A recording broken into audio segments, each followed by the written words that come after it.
Hello everyone, how are you doing? This is MD Tech here with another quick tutorial. In today's tutorial, I'm going to show you guys how to disable the Java update notification on your Windows 10 or Windows 11 computer. So this should hopefully be a pretty straightforward process here, guys, and without further ado, let's go ahead and jump right into it. So we're going to start off by opening up the search menu, type in regedit, Regedit. Best match to come back a registry editor. Go ahead and right click on that and select run as administrator. If you receive a user account control prompt, select yes. And before you proceed in the registry, I would suggest you create a backup of it. So if anything were to go wrong, you could easily restore it back. So in order to create a backup, all you have to do is select File and then Export. File name, I recommend naming it the date in which you're making the backup. Set export range to all and save it to a convenient and easily accessible location on your computer. And if you ever need to import it back in, all you have to do is select File and then Import and then navigate to the file location. And now we're ready to begin. So we're going to start by double clicking on the HK local machine folder. Do the same thing now for the software folder.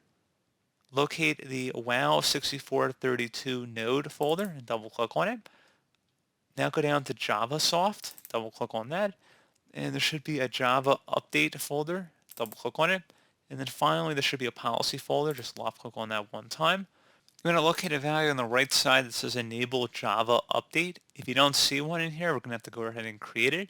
So right click in a blank area, select new, and then select the word 32-bit value. Name this value enable Java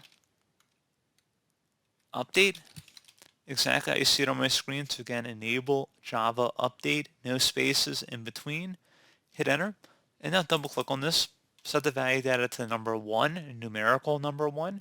Select OK, and now that you're done with that, go ahead and close out of the registry editor. And you want to proceed to restart your computer at this time.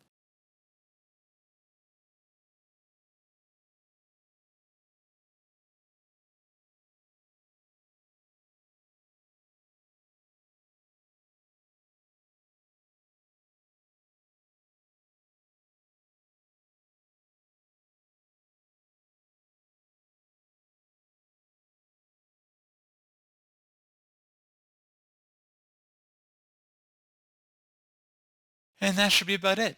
So as always, thank you guys for watching this brief tutorial. I do hope I was able to help you out, and I do look forward to catching you all in the next tutorial. Goodbye.